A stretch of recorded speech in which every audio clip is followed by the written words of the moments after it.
इंदौर में जिला प्रशासन मिलावट से मुक्ति अभियान के तहत बड़ी कार्रवाई को अंजाम देते हुए 2 डेयरी संचालकों पर रासुका की कार्रवाई करने जा रही है। अपर कलेक्टर अभय बेड़ेकर ने बताया कि आज माया फूड्स और सदगुरु मिल्क पर कार्रवाई की गई थी, जहां दूध से पनीर और अन्य उत्पाद बनाने के लिए एसिटिक एसिड का इस्तेमाल किया जा रहा था, जो कि स्वास्थ्य के लिए बहुत हानिकारक है। दोनों स्थानों से एसिटिक एसिड जब्त कर उत्पादों के सैंपल लिए गए। एक डेयरी से 50 लीटर और दूसरी डेयरी से 20 लीटर एसिटिक एसिड मिला था। इसके अलावा वहां 125 लीटर जनता के लिए भेजे जाने वाला केरोसिन भी मिला है। मिलावट और अनियमितता पाए जाने पर मेसर्स सदगुरु मिल्क सेंटर और मेसर्स किशन लाल माया फूड प्राइवेट लिमिटेड के ठाड़नी व रोहित नामक संचालकों के खिलाफ रासुका की कार्रवाई की जा रही है। अभय बेड़ेकर ने बताया कि मिलावट से मुक्ति अभियान के तहत इससे पहले मिलावटी हींग बनाने वाली हींग फैक्ट्री पर भी कार्रवाई की गई थी, जहां मिलावटी हींग पाई गई थी। इस मामले में भी फैक्ट्री माल की गई थी। मिलावट से मुक्ति अभियान जो है ये पिछले लगभग 1-1.25 महीने से चल रहा है और दीपावली से पहले से इसको शुरू किया गया था। माननीय मुख्यमंत्री जी के और मध्य प्रदेश शासन के ऐसे निर्देश हैं कि मिलावट जो लोग करते हैं, खासकर खाद्य पदार्थों में, दीपावली की मिठाइयों में, दूध में, इस टाइप की जो मिलावट है जो जनता के स्वास्थ्य के लिए हानिकारक है, लोगों को स्वास्थ्य का नुकसान भी होता है, पैसे का नुकसान भी होता है। इसको रोकने के लिए कलेक्टर महोदय ने करीब हम लोग ने पिछले 1 महीने से तहसीलदारों के नेतृत्व में दल गठित किए हैं और कार्रवाई लगातार चल रही है। पिछले महीने में, नवंबर के महीने में लगभग 14 लाख रुपए की सामग्री हम लोग ने जब्त करी है। इसमें आज से करीब 3-4-5 दिन पहले इधर पालदा के पास एक हल्दी बनाने वाली एक हम लोग ने हींग बनाने वाली फैक्ट्री पर हम लोग ने कार्रवाई करी थी।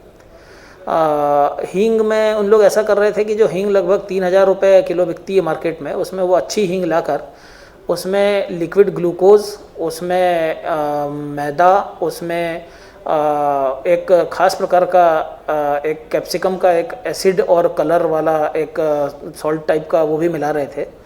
तो ये चीज़ें मिलाकर उसको वो एक तो उसका वेट बढ़ा देते हैं और वो सस्ती हो जाती है, लेकिन ये जनता के स्वास्थ्य और पैसे की दृष्टि से, दोनों दृष्टि से खिलवाड़ है। और माननीय मुख्यमंत्री जी ने जैसा कहा है कि अगर कोई भी मिलावट करते हुए इस टाइप का पकड़ा जाता है तो उसके खिलाफ हम कठिन से कठिन, कठोर से कठोर कार्रवाई करें और रासुका भी लगाएं। तो उसी के तारतम्य में कलेक्टर महोदय ने उसमें रासुका लगाई थी। आज फिर एक कार्रवाई इधर दूध बनाने वाली 2 दूध और उसका बाई प्रोडक्ट्स बनाने वाली फैक्ट्रीज़ पर हम लोग ने कार्रवाई करी है। उसमें हमारी फूड सेफ्टी की टीम और हमारी फूड सप्लाई की टीम, दोनों टीमों ने कार्रवाई करी। ये 2 फैक्ट्रीज़ थी, एक मायाराम डेयरी और एक सदगुरु डेयरी।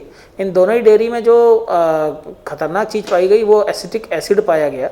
ये एसिड जो है प्रतिबंधित एसिड है, वहाँ पर नहीं होना चाहिए था इसको, और इससे उन लोग दूध को फाड़ कर दूध के बाई प्रोडक्ट्स बनाने में इसका यूज़ करते हैं।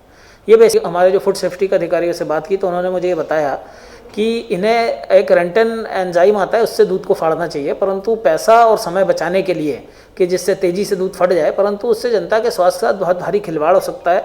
ये इतना कंसनट्रेटेड एसिड यूज़ करना वो भारी गलत है। और उसका लगभग 50 लीटर का कैन एक फैक्ट्री में पाया गया और एक फैक्ट्री में 20 लीटर पाया गया।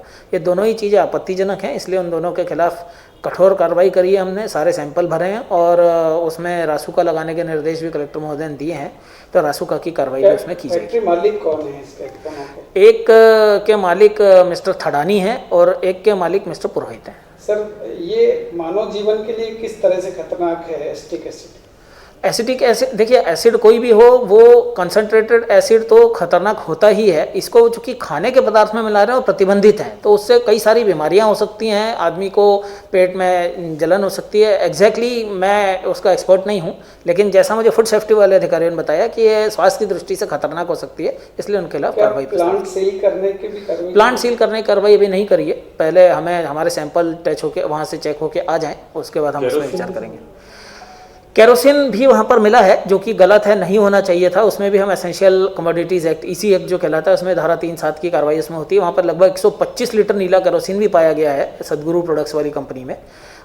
लेकिन रासुका की कार्रवाई जो है वो एसिटिक एसिड कारण की जा रही है। उसमें अलग से कार्रवाई हो रही है, जो कि नीला केरोसिन जो गरीबों का केरोसिन था वो वहाँ पर पाया गया, जो कि नहीं होना चाहिए था। कितनी मात्रा में? करीब 125 लीटर केरोसिन पाया गया वहाँ पे। सर, ये किस क्षेत्र में ये प्रोडक्ट बेचते थे और इनका बैकग्राउंड क्या था?